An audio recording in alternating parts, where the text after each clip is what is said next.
അതായത് +2 സയൻസ് കഴിഞ്ഞിട്ട് എങ്ങനെയാണ് മെർച്ചന്റ് നേവിയിലോട്ടേക്ക് ജോയിൻ ചെയ്യേണ്ടത് കഴിഞ്ഞിട്ടുള്ള, അതായത് +2 സയൻസ് കഴിഞ്ഞിട്ടുള്ള ഒരാൾക്ക് മെർച്ചന്റ് നേവിയിൽ ജോയിൻ ചെയ്യണമെങ്കിൽ അതിന്റെ ഫസ്റ്റ് സ്റ്റെപ്പ് എന്ന് പറയുന്നത് PCM-ൽ, അതായത് ഫിസിക്സ് കെമിസ്ട്രി മാത്തമാറ്റിക്സ് എന്ന് പറഞ്ഞ സബ്ജക്റ്റിലെ ആവറേജ്, ഇത് DG ഷിപ്പിംഗിന്റെ ക്രൈറ്റീരിയ ആണ്.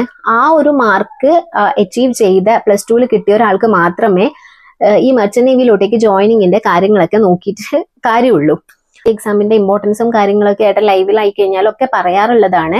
ഇപ്പോൾ +2 കഴിഞ്ഞിട്ടാണ് നിങ്ങൾ കോച്ചിങ്ങിന് പോകുന്നതെങ്കിൽ നല്ലൊരു കോച്ചിങ് സെന്റർ അല്ലെങ്കിൽ ഒരു ഇൻസ്റ്റിറ്റ്യൂട്ട് നിങ്ങൾ ചൂസ് ചെയ്തിട്ട് അവിടെ പോയിട്ട് കോച്ചിങ് ഒക്കെ ചെയ്ത് ഈ ഒരു എക്സാം അറ്റൻഡ് ചെയ്ത് നിങ്ങൾക്ക് ഇഷ്ടപ്പെട്ട ഒരു കോഴ്സ് എടുത്തിട്ട് മെർച്ചന്റ് നേവിയിൽ ഒരു ജോലി നേടാവുന്നതാണ്. പിന്നെ വരുന്നൊരു കാര്യമാണ് സ്പോൺസർഷിപ്പ് എന്ന് പറയുന്നത്. സ്പോൺസർഷിപ്പിനെ കുറിച്ചിട്ട് 1-2 വീഡിയോസ് നമ്മൾ ഓൾറെഡി ചെയ്തിട്ടുണ്ട്. സ്പോൺസർഷിപ്പിന്റെ ഇമ്പോർട്ടൻസ് എന്താണ് എന്നൊക്കെ പറഞ്ഞിട്ടുള്ളത്. അപ്പൊ ആ ഒരു വീഡിയോ കാണാത്തവരാണ്, സ്പോൺസർഷിപ്പിനെ കുറിച്ചിട്ട് കൂടുതൽ അറിയാത്തവരാണെങ്കിൽ ഞാൻ ഡിസ്ക്രിപ്ഷൻ ബോക്സിൽ ലിങ്ക് കൊടുക്കാം. അപ്പൊ ആ വീഡിയോസ് ഒന്ന് കണ്ടു നോക്കിക്കോളൂ. ഞാൻ ബേസ് ആയിട്ട് എന്താണ് സ്പോൺസർഷിപ്പ് എന്ന് പറയാം. സ്പോൺസർഷിപ്പ് എടുത്ത് നിങ്ങൾ പഠിക്കുവാണെങ്കിൽ നിങ്ങൾക്ക് ജോലി കിട്ടുമോ എന്നുള്ളൊരു ടെൻഷൻ ആവശ്യമേ ഇല്ല.